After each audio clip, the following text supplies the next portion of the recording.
الأنبياء والمرسلين أعوذ بالله من الشيطان الرجيم بسم الله الرحمن الرحيم اللهم رب يسر ولا تعسر وأعن برحمتك وتمم بالخير۔ احباب گرامی، اس وقت قرآن کا 33واں حصہ سورۃ الاحزاب کے نام سے ہمارے سامنے ہے۔ یہ سورت اپنی نوعیت کے اعتبار سے قرآن کریم میں ایک الگ مقام رکھتی ہے۔ اس میں 4 مشہور واقعات کا ذکر ہے، احکام و مسائل ہیں، اور معاشرتی حوالے سے رہنمائی اس سورت کے اندر موجود ہے۔ اس سورت کے 9 رکوع ہیں اور 73 آیات ہیں۔ اس سورت کی وسعت سورۃ السجدہ کے فوراً بعد سے شروع ہوتی ہے اور 22ویں پارے کے تقریباً چوتھے حصے تک جاتی ہے۔ اس سورت کی خاصیت یہ ہے کہ اس سورت میں رسول اللہ صلی اللہ علیہ وسلم کو تقریباً 5 مرتبہ یا ایھا النبی کے الفاظ سے پکارا گیا ہے، جن میں پہلا مقام اس سورت کی پہلی ہی آیت ہے، یا ایھا النبی اتق اللہ۔ اس کے علاوہ بھی وقت کے ساتھ ساتھ جب وہ مقامات آئیں گے ہم انشاءاللہ ان کی وضاحت بھی پڑھیں گے۔ فی الوقت ہمیں اس کا تعارف حاصل کرنے کی ضرورت ہے۔ اس سورت کا زمانہ نزول کہا جاتا ہے کہ 5ویں ہجری میں ہوا۔ رسول اللہ صلی اللہ علیہ وسلم جب مدینہ میں جا چکے تھے تو ہجرت کے 5ویں سال اس سورت کا نزول ہوا، اور اس سورت میں ہم دیکھیں گے کہ ترتیب کے ساتھ تمام تر واقعات اللہ سبحانہ و تعالی نے بیان فرمائے ہیں۔ ہوا کچھ یوں کہ غزوہ احد میں مسلمانوں کو وہ نقصان پہنچا جو بدر میں نہیں پہنچا تھا۔ بدر میں 313 نے 1000 کے اوپر فتح حاصل کی اور پورے عرب میں مسلمانوں کی دھاک بیٹھ گئی، لیکن احد کے میدان میں تیر اندازوں کی ایک غلطی، جس کی بنا پر مسلمانوں کو جانی طور پہ بہت سارا نقصان ہوا، عربوں کے دل سے مسلمانوں کا رعب نکل گیا۔ ان حالات میں بہت سارے قبائل نے ارادہ کیا کہ وہ رسول اللہ صلی اللہ علیہ وسلم پر حملہ کریں، اور اس کے لیے بعض قبیلوں نے جنگ کی تیاری بھی شروع کی۔ آپ علیہ السلام نے ایک وقت میں ان کے اوپر حملہ کر کے ان کو روک دیا۔ دوسری طرف سفر کا مہینہ تھا کہ ایک قبیلہ عزل اور دوسرا قبیلہ قورا، اس کے کچھ افراد رسول اللہ صلی اللہ علیہ وسلم کے پاس آئے اور آپ علیہ السلام کو کہنے لگے کہ ہمارے کچھ ساتھی اسلام قبول کرنا چاہتے ہیں، آپ اپنے کچھ مسلمانوں کو ہمارے پاس بھیج دیجیے، وہ تبلیغ کا کام کریں اور ہمیں اسلام سکھائیں۔ آپ علیہ السلام نے تقریباً 6 صحابہ کرام کو، اور بعض میں آتا ہے کہ 8 صحابہ کرام کو ان کے ساتھ بھیجا۔ ان لوگوں نے بدعہدی کی، 6 کو راستے میں ہی شہید کر دیا اور 2 کو مکہ میں لے جا کر فروخت کر دیا۔ پھر اسی طرح سے ایک اور قبیلہ بنو نذیر، انہوں نے رسول اللہ صلی اللہ علیہ وسلم کے قتل کی سازش کی۔ انہوں نے ایک فیصلے کے لیے آپ علیہ السلام کو اپنے پاس بلایا۔ آپ جب ان کے محلے میں گئے، ایک دیوار کے ساتھ ٹیک لگا کر بیٹھ گئے۔ انہوں نے پروگرام بنایا کہ ہم اوپر سے ایک بہت بڑی چکی گرائیں گے جس کے نیچے دب کر اس کا کام تمام ہو جائے گا اور سارا عرب سکون میں آ جائے گا۔ رسول اللہ صلی اللہ علیہ وسلم کو وحی کے ذریعے اطلاع ملی اور آپ وہاں سے اٹھ کر واپس چل دیے، اور اس کے بعد بنو نذیر کو مدینہ سے نکال دیا گیا۔ اسی طرح کا ایک واقعہ یہ بھی ہوا کہ آپ علیہ السلام کے تقریباً 70 صحابہ کرام کو ایک وقت میں شہید کر دیا گیا دھوکے کے ساتھ۔ یہ واقعہ تفصیل کے ساتھ ہے، اشارتاً اس کا ذکر ابھی کافی ہے۔ پھر ہوا یوں کہ آپس کے جو تمام تر قبائل تھے، قریش ہیں، یہود ہیں، اور مکہ کے مضافات میں جو قریش آباد، جو قبیلے آباد تھے، اسی طرح مدینہ کے مضافات میں جو بستیاں تھیں، ان سب نے آپس میں مل کر ایک پلان کیا کہ اگر ہم اکٹھے مسلمانوں پر حملہ کریں تو یہ زیادہ زوردار حملہ ہوگا بنسبت اس کے کہ ہم اکیلے اکیلے لڑیں۔ تو آؤ آپس کی اجتماعی دشمنیاں ان کو ختم کرو اور سارے اس وقت ایک اسلام کو مٹانے کے درپے ہو جاؤ۔ اس وقت رسول اللہ صلی اللہ علیہ وسلم نے فرمایا تھا الکفر ملت واحدہ، اسلام کے خلاف ساری طاقتیں، سارا کفر ایک ہے، اندر سے چاہے جتنا مرضی کٹا پھٹا ہو، آپس میں وہ جتنے مرضی ایک دوسرے کے خلاف ہوں، لیکن اسلام کے خلاف جب وہ آئیں گے ایک بن کر آئیں گے۔ اس لحاظ سے قریش نے اور دیگر تمام تر قبائل نے آپس میں گٹھ جوڑ کر لیا، اور پھر شوال کے مہینے میں سن 5 ہجری میں ان لوگوں نے مدینہ کی طرف پیش قدمی کرنا شروع کر دی۔ ادھر رسول اللہ صلی اللہ علیہ وسلم کو اطلاع ملی، آپ نے مجلس شورا کو بلایا اور وہاں پر مشورہ ہونے لگا۔ تو سلمان فارسی، اللہ رب العالمین کی کروڑوں رحمتیں ان کے اوپر نازل ہوں، انہوں نے کہا ہے اللہ کے رسول دیکھیے مدینہ کی 3 سائڈیں وہ تو ساری باغات ہیں یا لاوے کے پہاڑ ہیں، اس طرف سے تو حملہ ہو نہیں سکتا۔ دوسرے یہودیوں کا ایک قبیلہ بنو قریظہ وہ ہمارے ساتھ ہیں، ہمارے ساتھ ان کے مذاکرات ہو چکے ہیں، وہ ہمارا ساتھ دیں گے، لہٰذا ہم اپنے اندر رہ کر جنگ کرتے ہیں۔ مدینہ کا جو یہ والا حصہ ہے، جو شمال کا حصہ ہے، اس طرف کے میدانی علاقے ہیں، تو ہم یہاں پر خندق کھود لیتے ہیں۔ ہمارے فارس میں لوگ اسی طرح کیا کرتے ہیں۔ تجویز پسند کی گئی اور اللہ سبحانہ و تعالیٰ کے حکم سے یہ کام شروع ہوا۔ کہا جاتا ہے کہ تقریباً 6 دنوں کے اندر اندر وہ ساری خندق آپ علیہ الصلاۃ والسلام نے اور صحابہ کرام نے مل کر کھود لی۔ ان کے دوران کے جو واقعات ہیں وہ انشاءاللہ ہم آیات کے ساتھ ساتھ پڑھتے اور سنتے رہیں گے۔ ہوا یوں کہ جب یہ لوگ حملہ کرنے کے لیے اپنا 10-12 ہزار کا لشکر لے کر آئے تو عجیب بات ہے کہ مدینہ کی آبادی بھی اتنی نہیں تھی کہ 10-12 ہزار کا لشکر ان کے اوپر آتا۔ مدینہ کی آبادی بہت تھوڑی تھی، یہود کو اور مسلمانوں کو ملا کر بہت کم لوگ تھے، لیکن اتنا بڑا لشکر لانے کا مقصد یہ تھا کہ آج یا تو ہم ہیں یا مسلمان ہیں، کام ہی ختم کرنا ہے۔ لیکن جب یہ مدینہ میں آئے تو بالکل نئی صورتحال کا سامنا کرنا پڑا۔ ابو سفیان کہنے لگا کہ اللہ کی قسم یہ عبداللہ کا بیٹا محمد ہمارے بعد پیدا ہوا، لیکن اپنی بیدار مغزی اور اپنی قیادت کی وجہ سے ہم سے بازی لے گیا۔ اس نے وہ چال چلی ہے جو کبھی عربوں کے ذہن میں آ ہی نہ سکتی تھی۔ اور رسول اللہ صلی اللہ علیہ وسلم خندق کے دوسری سائڈ اور یہ اس طرف بڑی کوششیں ہوئیں، تیر برسائے جاتے، بڑا کچھ ہوتا۔ آخر کچھ دنوں کے بعد جو قریش تھے اور دیگر کفار تھے ان میں سے کچھ لوگوں نے اس خندق کو پار کر لیا۔ یہ دور سے گھوڑا دوڑاتے ہوئے لاتے اور بہت تیزی سے دوسری طرف آ جاتے اور ادھر سے مسلمان ان کے اوپر تیروں کی بارش کرتے۔ لیکن کچھ ان کے سالار ایسے تھے، جوان ایسے تھے، جن میں اکرمہ جو بعد میں مسلمان ہو گئے، اسی طرح سے عمر بن عبد ود، یہ ایسے اشخاص تھے کہ ان کو 1,000 بندوں کے برابر مانا جاتا تھا۔ عمر بن عبد ود نے جب وہ خندق کراس کر لی تو رسول اللہ صلی اللہ علیہ وسلم نے لشکر میں اعلان کیا کہ کون ہے جو اس کا مقابلہ کرے۔ سیدنا علی رضی اللہ عنہ نے اس کا مقابلہ کیا اور اس کو اس کے اونٹ کے اوپر سے ہی دبوچ کر نیچے گرایا اور اس کا گلا کاٹ دیا۔ اب ان لوگوں نے کہا، قریش مکہ نے، کہ ہم آپ کو 1,000 دینار دیتے ہیں، آپ ہمارے جوان کی لاش ہمیں واپس کر دیں۔ آپ علیہ الصلاۃ والسلام نے اس وقت تاریخی کلمات کہے کہ آ کر اپنی لاش اٹھا کر لے جاؤ، ہم لاش فروش نہیں ہیں، آ کر اپنی لاش اٹھا کر لے جاؤ، ہم پیسوں کے لیے لاشیں نہیں بیچا کرتے۔ اور انہوں نے وہ اپنی لاش اٹھا لی۔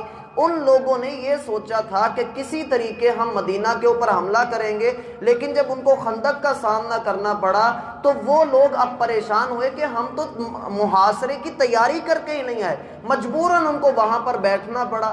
اب اللہ سبحانہ و تعالیٰ سے دعائیں کی گئیں کہ اللہ تو ہی ہماری مدد کر۔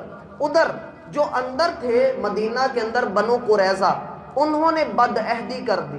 انہوں نے یہ کیا کہ رسول اللہ صلی اللہ علیہ وسلم سے کیا ہوا وعدہ توڑا اور 20 اونٹ غلے کے بھر کے کافروں تک پہنچا دیے. یہ جا رہے تھے کہ مسلمانوں نے ان کو پکڑ لیا, پوچھ گچھ ہوئی تو پتہ لگا انہوں نے بد عہدی کر دی ہے.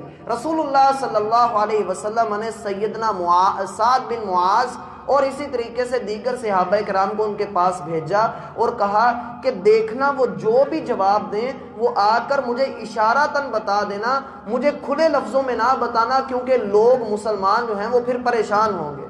وہ گئے وہاں پر, انہوں نے دیکھا کہ یہودی تو پوری خباثت پر اترے ہوئے ہیں.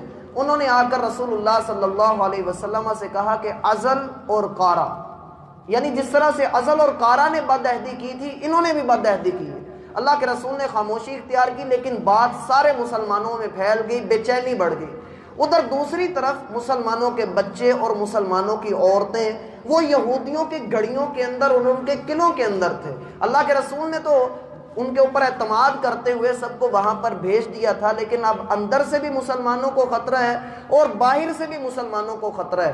یہ ایسے حالات بن گئے تھے کہ ایک عام آدمی جب ان حالات میں خود کو کھڑا کر کے تصور کرتا ہے تو روح تک کانپ اٹھتی ہے.